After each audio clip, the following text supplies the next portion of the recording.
영어 교육에서 뭐 여러 가지 분야가 있지만 어리면 어릴수록 확실히 유리한 것은, 그러면 반대로 영어 유치원의 한계랄까요? 단점을 한번 생각해 보면 영어에 더 많이 노출된다라는 것은 반대로 무슨 의미일까요?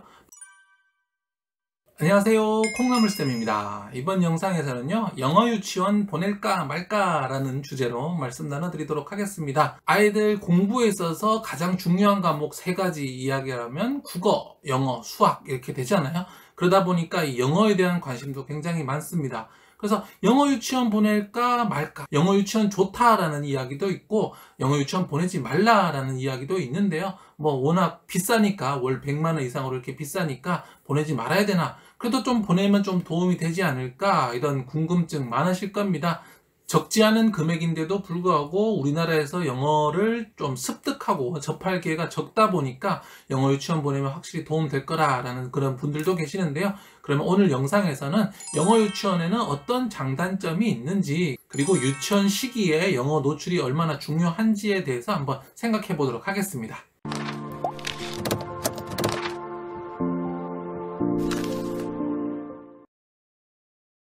영어 유치원 보낼까 말까, 오늘 첫 번째 이야기는요, 영어 유치원의 장단점 한번 생각해 보도록 하겠습니다. 영어 유치원에는 어떤 장점이 있을까요? 가장 먼저 생각해 볼 수 있다면 영어를 더 빨리 접할 수 있다는 거죠. 좀 늦게 시작하는 아이들, 정말 늦게 시작하는 아이들은 초등학교 3학년 이제 수업 들어와서 영어 처음 접하는 아이들도 있거든요. 그리고 부모님들 대개 초등학교 때까지는 좀 생각을 하지 않으시다가 1학년, 2학년 되면서 학원 좀 보내볼까 하다 보면 그래, 영어 해야 되겠구나 라고 좀 늦게 생각하시는 경우도 있습니다. 그런 것에 비하면 영어 유치원 한 2년 이렇게 보내놓으면 아무래도 좀 빨리 영어를 접할 수 있겠고요. 이렇게 빨리 접하는 것 다음으로 또 많이 접할 수 있는 것도 중요하겠죠.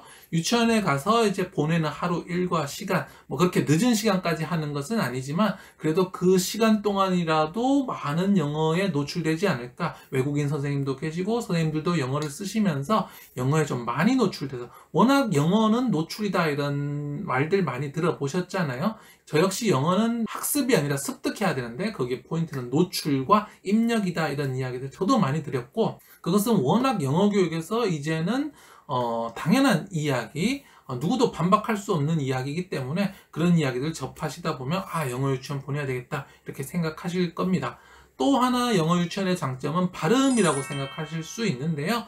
영어 교육에서 뭐 여러 가지 분야가 있지만 어리면 어릴수록 확실히 유리한 것은 발음이라는 겁니다. 그래서 이 어린 시기에 하면 그 발음이 네이티브에 좀 가까워질 수 있고, 반면에 조금 더 나이가 들어서 사춘기에 가까워지면서 영어를 하게 되면 그 발음은 원어민처럼 가까워질 수는 없다 이런 이야기들이 있거든요. 그래서 발음 역시 중요한 장점이 되겠습니다. 그러면 반대로 영어 유치원의 한계랄까요? 단점을 한번 생각해 보면 영어에 더 많이 노출된다라는 것은 반대로 무슨 의미일까요? 바로 우리말에 덜 노출된다라는 것입니다. 우리말을 배우는 공간을 생각해 보면 어린이집이나 유치원, 그리고 가정이 있겠죠. 이 나이 때 아이들이 어딘가 멀리 혼자 가거나 그런 일들은 거의 없으니까요. 그렇기 때문에 아이는 우리말을 가정과 유치원에서 배우게 되는데, 이 유치원에서 영어를 쓰게 되면 한글을 적게 쓰게 되겠죠. 그만큼 한글 노출이 적어지게 되겠습니다. 한글 노출은 가정에서 부모님과의 대화, 그리고 책 읽기도 중요하지만 어린이집에서 친구들이랑 소통하는 것이 중요하거든요. 다방면으로요. 집에서는 주로 엄마와 1대1 소통이죠. 대부분 1대1의 소통인데, 유치원에 가서 놀다 보면은 이제 3자, 4자, 5자, 이때 이제 또래가 조금 형성이 되면서 같이 놀기를 배워가는 시기잖아요.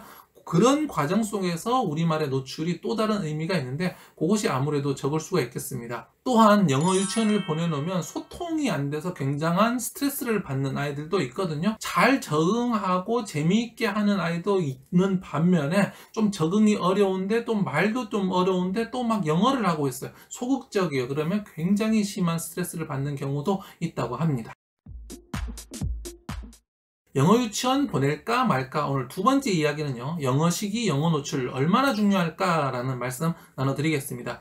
영어 유치원의 핵심은 두 가지였어요. 노출을 조금 더 일찍 하고 빨리 할 수 있다. 노출에 관한 거고요. 두 번째는 발음 부분인데요. 이 두 가지 부분 한번 보겠습니다. 첫 번째는 영어 노출이 얼마나 중요한가. 이 유치원 시기 아이들의 특징을 이야기하지만 학습 능력이 굉장히 낮다라는 게 특징입니다. 이때는 거의 몸으로 배우고 사고를 많이 잘 쓰지 못합니다. 논리적 사고가 많이 발달하는 시기는 한 2, 3, 4학년 때 이 시기고요. 그 다음에 추상적 사고는 그 이후에 발달하거든요. 그 이전 시기는 논리적인 사고라기보다는 거의 그냥 직관적으로 경험하면서 몸으로 그냥 느끼는 정도의 학습입니다. 이 시기는 학습 능력이 굉장히 낮기 때문에 영어를 많이 노출을 시킨다고 하더라도 많은 걸 배울 수 없다라는 겁니다.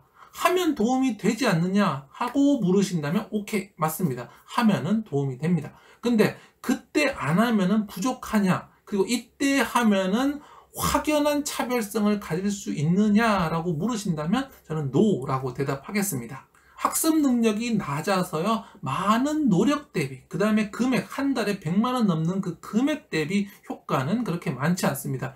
나중에 조금 더 나이가 들어서 뭐 초등 한 2, 3학년 돼서 하루면 배울 내용들을 이 시기에는 일주일을 배워야 되거든요. 아이들이 이제 단어를 배우는 것이 우리말로 그 개념을 알고 그 다음에 영어를 들으면 아, 요게 요거구나 하고 바로 이해하게 됩니다. 그런데 이 나이 때 우리말로도 개념이 없는 것을 영어로 집어넣으면 이게 잡히지가 않는 겁니다. 예를 들어서 평화가 뭔지 아는 아이에게 피스라고 하면 이 피스는 굉장히 쉽습니다. 아이들이 아, 피스가 평화야? 아, 알겠어 하고 그냥 한 번에 끝나버리는 거죠.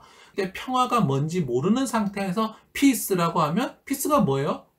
모른다는 거죠. 알 수가 없다는 겁니다. 여기서 큰 차이가 벌어지는 거죠. 그래서 이 시기에는 영어를 많은 걸 들려주더라도 제대로 알고 이해하고 뇌 속에 정착되기가 어려운 겁니다. 그래서 유치원 시기 때는 한글도 부족하고 한글로 된 지식들, 개념들이 부족하기 때문에 영어를 인풋을 넣었을 때 얘네들이 제대로 정착하지 않고 그냥 사라지는 것이 굉장히 많다는 겁니다.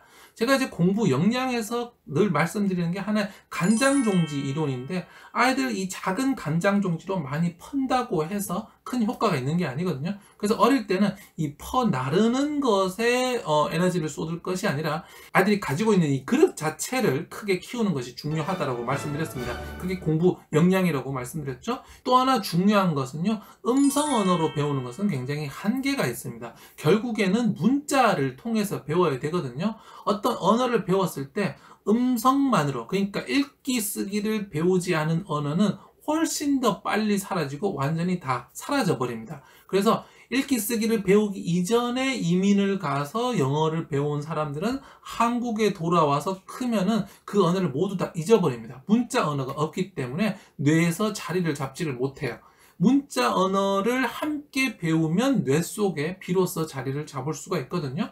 그래서 유학을 어린 시절에 갔던 아이들은 별로 나중에 그렇게 도움이 되지 않거든요. 부모님 사정으로 외국을 따라갔어. 근데 돌아왔는데 굉장히 어린 시절에 갔다 왔어. 그러면 이걸 기억을 거의 잘 못합니다. 다 잊어버리죠. 그러면 그때 어릴 때 모국어는 잘 안 됐고 외국어는 했는데 한국에 돌아오면 여전히 모국어는 안 되고 그 외국어는 문자로 배우지 못했기 때문에 다 잊어버리는 정말 애매한 사태가 벌어지는데요. 약간 영어 유치원에서도 그런 일들이 벌어질 수 있습니다. 그 다음 발음적인 부분에서도요. 그러면 발음이 그렇게까지 중요하냐라고 물으면 그것도 또 역시 노라고 대답할 수 있는 거죠.